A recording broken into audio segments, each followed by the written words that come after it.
안녕하세요. 대단히 반갑습니다. 불륜을 시작한 친구의 전화 그로 갈랭. 불륜은 흥행의 치트키일까? 영화에서도 드라마에서도 소설에서도 불륜은 언제나 있다. 불륜을 저지르는 두 사람이 주인공이면 일단 슬픈 이야기다. 장르로 치면 로맨스다.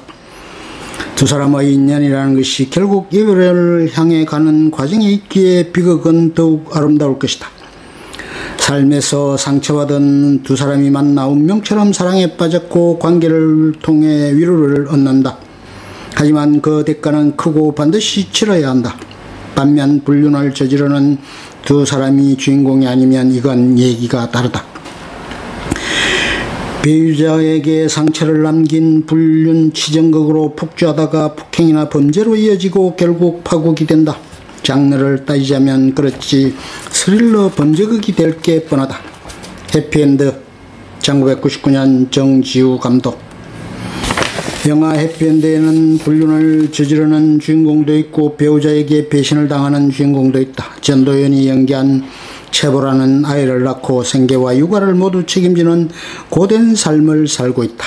은행에 다니는 안정적 직업을 가진 남자 서민기 최민식 군과 결혼했지만 출산 뒤에 실직자가 됐다. 실직한 남편이 육아를 담당하고 요리와 청소, 분리수거까지 척척하며 실직 상태에 안주하는 모습을 보는 게 괴롭기만 하다. 그 건태한 날에 과거 애인이었던 김일범 주진모 분을 떠올리고 두 사람은 불륜관계를 맺게 된다. 이렇게 시작된 두 사람의 불륜은 제어장치가 고장나 폭주하는 기차처럼 위험할 뿐 아니라 멈출 수도 없다. 사건은 여기서 본격적으로 시작된다. 아내의 불륜을 알게 된 남편은 소설의 한 장면처럼 완벽한 알리바이를 만든 뒤 불륜남을 덧새 빠뜨리고 아내를 잔인하게 살해한다. 헤어져야 한다는 걸 알면서도 멈추지 못했던 불륜의 여주인공이나 아내며 딸의 어미를 잔인하게 살해하는 비극의 남자 주인공 누구에게도 해피하지 않는 결말이다. 그런데 왜 그녀는 위태로운 길을 선택했을까? 밤 12시 무렵이었다. 잠들 시간은 아니었지만 잠잘 준비를 끝낸 나는 널찍한 침대에 누워 이불에 몸을 비비고 있었다. 한 손에 핸드폰을 들고 궁금하지 않은 뉴스들을 보면서 내가 세상과 분리되지 않으려고 애를 쓰는 중이었다. 그때 전화가 왔다. 잤어? 바짝 긴장한 친구의 목소리가 낯설었다. 안 잤지? 왜 그래? 무슨 일 있어? 저기 내가 할 말이 있었어. 말투가 이상했다. 마치 누군가 곁에 있는 듯, 아니 자신의 곁에 있는 사람에게 쇼를 시작하는 사람처럼 부자연스러웠다. 뭐야, 누구랑 같이 있어? 누구랑 같이 있는데? 남편이랑 싸웠어? 숨소리가 다르게 느껴졌다. 친구가 밤 12시에 전화해서는 입을 다물었다니 내가 알아야 한다. 내가 친구의 마음을 헤아리고 입을 열게 할 한마디를 해야 했다. 뭔가 안 좋은 일이 벌어지려는 것은 아닐지 머리가 팽팽 돌았다. 나 들을 준비 다 됐어. 다 괜찮으니까 말해. 괜찮아 말해봐. 그리고 숫자를 셌다. 하나 둘 셋. 친구가 입을 뗐다. 고해성사를 하려고 합니다. 저는 죄를 지었습니다. 숨소리를 죽여가며 수화기의 길을 바짝 가져다 댔다. 방금까지 평화롭던 나의 세계는 사라졌고 이내 어두운 밤 어딘가에 아이처럼 주저앉아 있을 친구의 세계가 열렸다. 남편이 아닌 남자를 만났습니다. 사실 나는 알고 있었다. 어찌 모를 수 있을까? 남편과의 불화가 길게 이어졌고 외롭게 혼자 두 아이를 키우고 있었으니까 돈을 벌겠다고 들어간 마트에서 다정하게 도와주는 한 남자의 이야기를 꺼냈을 때 난 이미 알았다. 친구는 그 남자에게 인생을 기대고 싶었다는 걸, 슬픔을 위로받고 싶었다는 걸. 친구의 고해성사를 뚝 잘라내며 다시 물었다. 알아, 지금 같이 있어? 응. 근데 왜 지금 전화를 해? 남자 보내고 전화해. 지금 어딘데? 차 안이야. 빨리 들어가. 애들 기다리잖아. 어서 집에 들어가서 전화해. 나는 다그쳤지만 친구는 울기 시작했다. 숨소리만 들려왔지만 난 알 수 있었다. 헤어지려고 했어. 오늘 헤어지려고 했어. 너한테도 얘기하고 내가 잘못하고 있다는 걸 알리고 싶었어. 아이들에게도 미안해. 그런데 잘 안 돼. 어떻게 나를 도와주라는 말, 하지 않는 말 않을 그 말들이 들리는 듯했다. 친구와 함께 있는 남편이 아닌 남자에게 이런 말을 하고 싶었을 것이다. 나에게 전화했지만 그 말은 내가 아닌 그 사람에게 전하고 싶은 말이었을 것이다. 나는 이렇게 힘이 들고 남편이 아닌 남자를 만나는 것이 상처가 되고 헤어져야 한다는 걸 알고 있으니 제발 이 관계를 끝날 수 있게 도와달라는 말이었을 것이다. 한참 울고 친구는 전화를 끊었고 나는 기다릴게 다시 전화해라고 덧붙였다. 며칠이 지났다. 장거리 운전을 해서 친구를 만나러 갔다. 경기도에서 서울을 지나 다시 경기도로 지도를 대각선으로 접은 것처럼 멀리 떨어져 자주 보지 못한 친구를 오랜만에 봤다. 우리는 함께 나이 들고 있다는 생각을 하며 내가 먼저 말했다. 뭐야? 왜 이렇게 좋아 보여? 놀리듯 물었더니 피식 웃는다. 좋은 일이 있을 것도 없는 친구의 삶을 이미 다 알고 있는데 남편은 요즘도 집에 안 와?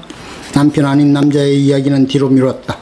내가 얼굴도 알고 밥도 같이 먹었던 결혼식장에도 쫓아가 축복을 빌었던 남편의 안부를 먼저 물었다. 출장이 잦은 직업을 핑계로 떨어져 살다 보니 아이들과도 이미 서먹해진 한 집안의 가장은 아무도 기다리지 않는 집에 자주 올 턱이 없었다.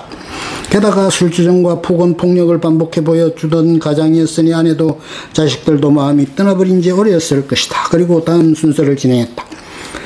그냥 그 남자 한번 같이 만나자. 내가 물어볼 게 있어서 그래. 그럴까? 아니야. 친구는 비밀 속에 숨은 얼굴을 내게 결코 보여주지 않을 작정인 듯 했다. 20살 우리가 처음 만났을 때 친구는 긴 갈색 머리는 길게 늘어뜨리고 덧니를 드러내고 웃었었다. 마음이 약해 싫은 소리는 하지 못하는 착한 소녀, 어디서 왔을지 모를 인생의 죄책감을 어깨에 메고 매번 헛웃음으로 단단하게 자리를 지켜왔던 친구였다. 거친 세월에 무뎌졌고 단단하고 옥새졌던 얼굴이 다시 소녀처럼 되어 있었다. 들어올리고 살던 머리카락을 다시 길게 늘어뜨리고 앉아 소녀처럼 웃는다. 아이씨, 뭐가 이렇게 아이러니야? 뭐야? 사랑이라도 빠진 거야? 묻고 싶었지만 그 말은 하지 않기로 했다. 나에게 고해성사를 하던 친구의 진심을 위로하기 위해서라도 우리는 사랑이라는 단어는 쓰지 않기로 했다. 왜 안 보여주려는데? 내가 그 남자 만나는 게 싫어? 응. 그럼 헤어질 거야? 그래야지. 차마 친구 얼굴을 보지 못해서 커피잔만 만지작거렸다. 잘 생각했다. 헤어져. 당장 헤어져. 알았지. 대답 없는 친구한테 한마디 덧붙였다. 남편하고도 헤어져. 당장 헤어져. 그냥 다 헤어져. 알았지. 친구는 피식피식 웃었다가 깔깔 웃는다. 그럴까 하고는 다시 배시시. 아내의 외도를 눈치챈 사무엘은 불륜남을 직접 만나러 가기 전 권총 한 자루를 샀다. 그저 권총 한 자루를 산 것뿐인데 사무엘은 몇 년간 잊고 살았던 삶의 환희를 경험한다. 소설 케네디와 나, 장폴 디부아 지엄의 이야기다. 케네디와 나, 장폴 디부아. 작가이자 세아의 아버지인 45살 사무엘 폴라리스에게 어느 날 권태가 찾아왔다. 애정을 가지고 지키려고 했던 모든 일에 회의가 느껴졌고 무력감이라는 늪에 빠져버리게 된 것이다. 그런데 서랍에 들어있는 권총 한 자루가 사무엘을 조금씩 흔들게 된다. 권총이 준 용기였을까? 아내의 불륜남을 직접 찾아가 자신의 존재를 알리는가 하면 자신을 무시하던 치과살을 물어뜯기도 한다. 게다가 몇 년간 거리를 두고 살았던 아내와도 다시 잠자리할 수 있었다. 권태는 우리를 무너뜨리는 무서운 질병이다. 관계에서의 권태만이 아니다. 반복되던 일상, 매일 습관처럼 가는 회사에서도 권태는 찾아온다. 문제는 이 권태에서 빠져나오는 방법을 모른다는 것이고 빠져나오려고 잘못된 방법을 선택할 수도 있다는 것이다. 사무엘이 가진 권총 한 자루는 우리에게 없다. 하지만 무엇이라도 꺼내들어야 한다. 절망이 잠깐씩 분노가 되어 나를 지켜주는 것 같아도 그건 방법이 아니다. 힘없이 쓰러진 나를 일으킬 뭔가를 찾아내지 않는다면 돌이킬 수 없는 늪에 빠질 수도 있다. 나는 나 혼자만의 세계에 틀어박혀 말하자면 아내와 세 아이와는 전혀 상관없이 혼자 사는 셈이다. 우리는 한 집에 살지만 다 같이 살고 있는 게 아니었다. 우리는 이른바 가족이라는 일체감을 잃어버린 지 아주 오래되었다. 세월이 갈수록 우리의 감정은 파편화되어 조각조각 흩어졌다. 그렇다고 우리 중 그 누구도 각자의 다른 세계를 찾아 떠날 살 만큼 똑똑하거나 용기가 있는 것도 아닌 채 서로 멀어졌다. 오늘도 한 집에 모여 보통 가족의 관습과 형태를 그대로 흉내내며 정해진 시간에 함께 식사를 한다. 그러나 나머지 시간에는 각자 무엇을 하든 전혀 신경 쓰지 않는 게 유일한 자존심이라도 되는 사람들처럼 서로 모른 채 하며 지낸다. 중략. 나는 옷을 다 벗은 채 욕실 거울 앞에 섰다. 김이 잔뜩 서려 불투명해진 거울을 통해 나의 모습이 조금씩 보였다. 내 섹스의 윤곽도 보였다. 마치 죽은 새 같다. 장폴 디부와 케네디와 나 중에서.